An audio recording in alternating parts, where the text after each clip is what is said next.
Hi guys! Ayan, sobrang good morning, good evening, or good afternoon sa bawat isa. And it's really exciting. Andito ko sa Ovation of the Seas. Look at this. This is my ticket. And let's go now to my room. Come on. Hi, look at this. Fully carpeted. Right? And ang tawag dito, nasa 12 deck kami. And sabi na ang 12 deck daw is the deck for the rich and famous. Anyway, given naman.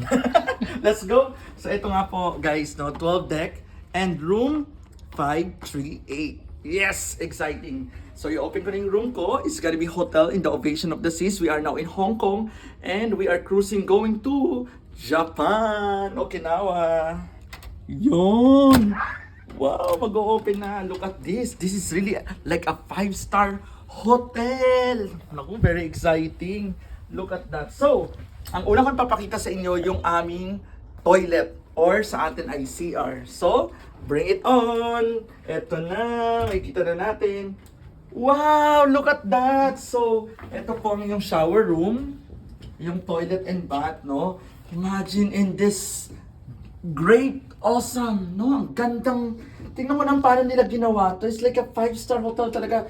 And the water, look, may towel ka dito, may lights, everything. And may water, tingnan mo, may glass pa, diba? Sobrang exciting. Grabe talaga. Guys, ano pang gagawin nyo? Magbakasyon na kayo talaga dito. Puntahan nyo na to. And of course, kung magsha-shower kayo, this is the time to go shower here at the Ovation of the Seas. By the way, sa Royal Caribbean Cruise. Yan. So, ito naman yung tulugan namin. I will switch on now the lights. Taran! Di ba? And, yeah! Sarap matulog. Siyempre, ang lambot ng kama, di ba? And imagine, this is really exciting. Ang ganda. It's very spacious. And, with the built-in cabinet. So, kung marami kayong luggage at marami kayong, syempre, mag-OOTD kayo, eto na, ready na yung mga hanger. Syempre, meron kayo pang day 1, day 2 kami dito.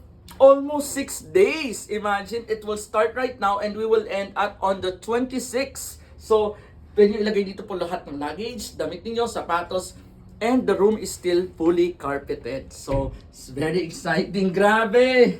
This is once in a blue moon event. And of course, we have the television. You can watch, of course, your favorite show. Hopefully, may Netflix. Hanapin natin mamaya. And another cabinet here. Dito ako maglalagay ng aking yan. So, ang aking mga valuable items, yung mga dollars ko, parang di mawala. Kailangan natin ng vault, di ba? Siyempre, mahirap na. Yung mga sa $10 million natin dyan. Wow! Hindi, para at least, di ba? Yan. So, meron tayo dyan. And of course, the wonderful big mirror in front of me with all lights.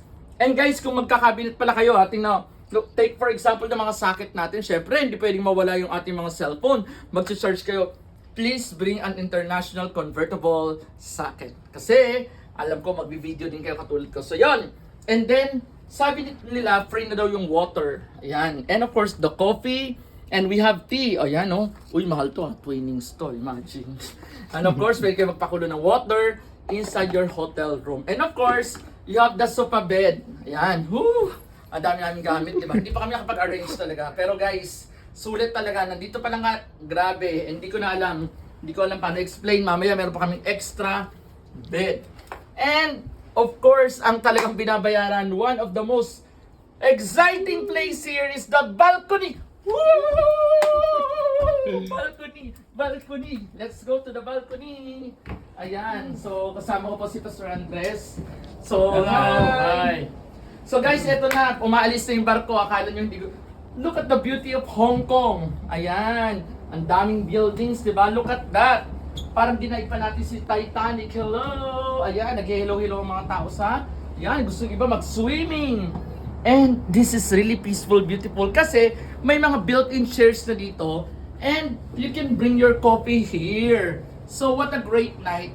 Paggabi, magsarap magmuni-muni, magkape-kape, and you have a great time to talk with your friends and family members, di ba? Invite your barkada. So, whatever that you want to do in this Ovation of the Seas, Royal Caribbean is really exciting. So, guys, remember everyone's always possible to travel around the world only through the power of God. See you everyone. Bye!